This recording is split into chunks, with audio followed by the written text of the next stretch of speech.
Buckeye Readers Chat. I'm Nicole, and today we have a special guest with us, Annie.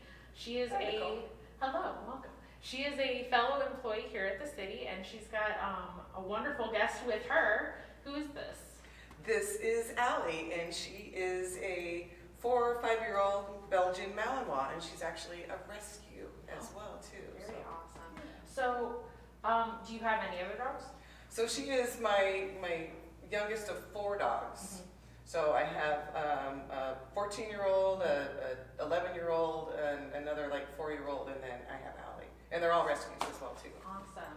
And what can they do?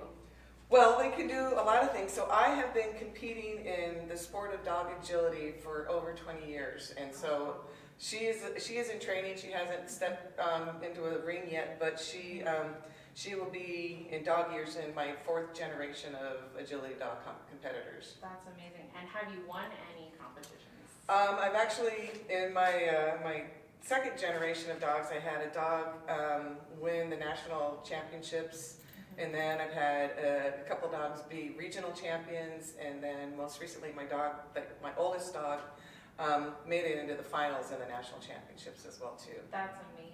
And so you've done competitions here in Arizona. Have you traveled for competitions as well? Most of my competitions typically are locally, but the national championships and the regionals are in other states. So I've traveled for regional competitions to like Northern California, Utah, Colorado, but for the national championships I've driven as far away as Nashville, Tennessee. Very cool. It's very fun. Very awesome. It's a fun road trip to take with the dogs. I bet, yeah, they've got to make good companions. They don't talk much. Yeah. And they let you know when it's time for a stop. Huh? Yeah. They pace it well. Yeah. So that's good. So how did you get into dog training? So one of my very first agility dog was a rescue as well too, and I was actually a foster failure. He had some injuries that their owners couldn't take care of, and they surrendered him to a veterinarian, and they asked me to foster him and find him a good home, and his good home was with me. And he ended up, once he was healed, he was destroying my house, and I'm like, this dog needs a job, needs something to do. And agility was just getting started. It had been around for maybe 4 or 5 years, and I just thought it would be the perfect thing for him because he was very athletic and had a lot of energy, and it was a great way to exercise both their mind and their body. And so that's kind of how I got into it, and the rest is history. That's phenomenal. Would you and Allie like to show us some tricks? Sure, we don't have any agility tricks, but we've got a good repertoire of stuff to do. You ready, Alice? Huh? Ready? Hey, come here. Allie, ready? You sit. Ready? Can you down? Down. And sit. Down. We call these puppy push-ups. Sit. Good girl. You're doing better than I am. Good girl. And how about see? Good girl. How about the other one? Hey, other paw. Yes, that's a good girl. Good girl. Ready? Ready? Spin. All right. Ready? Good. Sit. Up. Up. There you go. Here, try that again. Come on. Ready? Up. Hold it. Hold it. Good girl. Okay. How about bam? Yes. Bam. Hey, bam. Okay. Well, it's all right. All right. And here's fun. Here's a fun one. Come here. Ready? Allie, come weave. Ready? Go weave. Weave. Weave. Come on, one more time. Weave. That's my girl. Super good. And then she's got a really good one too. Here, Al. Down. And roll over. All the way over. Yeah, good job. And that was hard to do the difference between a play dead and a roll over. We'll try that one more time. Ready? Bang!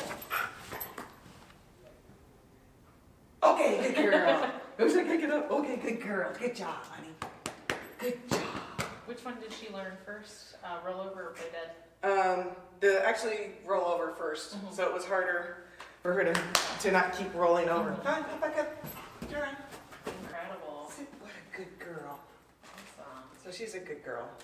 She's actually been known to, there's a wall in my neighborhood that's about 3.5 feet high, and she hops up and she walks on top of the wall. Oh, I bet that's So she's very athletic and very coordinated. She So looks very fit. she's a good very thin dog. And you're drooling too. Fit way. That's awesome. Well, so you obviously have done a lot of research since you've been doing this for so long. Do you have any recommendations of items here at the library that our viewers might be interested in? Actually, there's a really good book that Allie picked out earlier.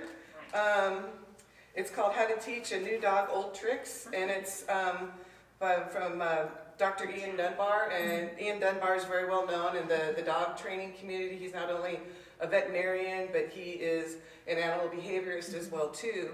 And it's based off of I don't know if you've heard of the monks with their dog training. So he took a lot of their things and kind of added, and it's all positive reinforcement based, which is always very good. I don't know if you noticed after every trick Allie did, she got a reward for a cookie. Yeah. You know, and that's the trick, and that's kind of one of the things that in this book, Allie, is that, you know, you got to find what works for your dog. You know, some dogs like food, like Allie, and some dogs prefer toys, and some dogs will work for either one, and it's just whatever works for them. Yeah. You know, and the saying is, you train the dog you have in front of you, and that's something that's in this book as well. So even though you want your dog to do X, and you might have taught a previous dog to do it this way, this new dog thinks differently, feels differently, acts differently. So you train the dog in front of you, and you find what works for them. And there's a variety of different methods to get to how to do all those tricks, and even the agility competition and the performance criteria that's required for that. Gotcha. Is there anything you would tell somebody who's struggling to train their dog, who wants to but is just struggling with it? There's a lot of great resources here in Arizona and in Buckeye. I mean, you can go to, you know, one of your pet retail shops and just get some basic training. They do a great job just teaching, you know, good manners. There's people that'll come to your home and do some in-home training for you. And I mean, it's everywhere. So just doing some good research. And the biggest thing is stick with it. They're a member of your family, and you have to be consistent. It's like you're not gonna, you know, you're not going to tell your child to only do something once. You have to reinforce it numerous times, and it's the same way for animals, and they have to be rewarded for it. And if you do have multiple people in your family, it's important too that they're all part of the training process, because otherwise the dog will take advantage of the people who aren't really reinforcing the behavior properly. Right. Just like a child. Yeah, pretty much just like a child. They just don't talk back as much. Right. Typically, they don't talk back as much. Well, thank you so much for joining us, Annie. Thank you. And now we're going to jump over to Kristen Patty, and they'll tell you a little bit more about some of the fictional items you can pick up in the library that have and feature dogs. Great. So, awesome. Welcome to Buckeye Readers Chat. We just had a great time with Annie and Allie, didn't we? Yes. So much interesting tricks and teaching that I want to go home and teach my dog Zoe. Yeah, tell me about your dogs. Zoe, this is Miss Digby. Digby unfortunately passed away a couple of years ago. We were very blessed that she was with us for almost 16 years. She was a shelter dog, and if you can see in the photo, she was not spoiled. She has her own little sofa with her pillow with the Cornish name on it and every toy that she ever wanted to have. So she lived a happy life, and she was a blessing to us. We do love to spoil our pets. My current dog is Zoe. A year ago, January, we adopted Zoe from the shelter. Yeah. And this picture She is cute. celebrating her Gotcha Day. Gotcha Day Which is when an anniversary of when your dog was adopted from an animal shelter. And so we celebrated her Gotcha Day. She's not very happy with me here because it was also, if you're not familiar with it, the birthday of your dog becomes the day that you adopted them. So her birthday is January 17th, and so it was her 3rd year birthday. And again, she's not spoiled at all. Love her. She's my little schnauzer mix. We love our pets. Our puppy, well, she's not a puppy, she's 8 years old. Her name's Button, and our previous dog was named Biscuit. So every time I see this book, I love it. It reminds me of our dog, and miss him dearly.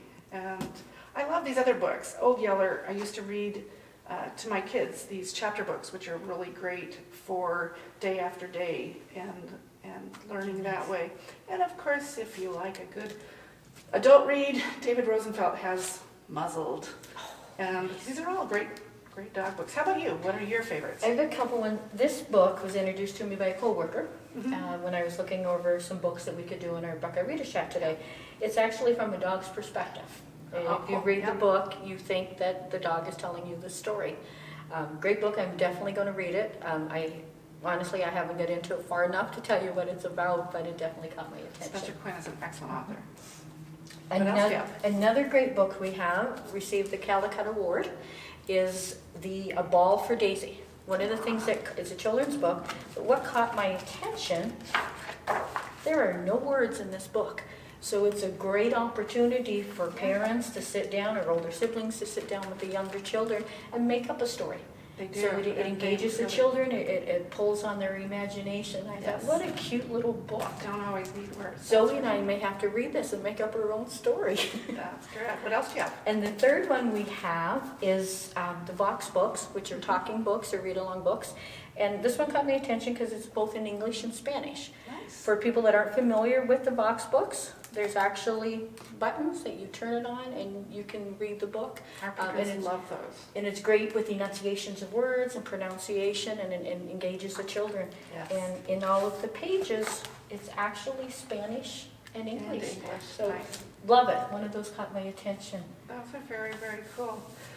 And we want to invite you as well, if you have any pictures of your pets or want to come check out a book at the library. We have several. These are just a few of our pets and dog books. So we look forward to having you again. Yes. And thank you, Krista. Thank you, Patty, and thank you for joining us. Yes. See you next time. Yes, bye-bye.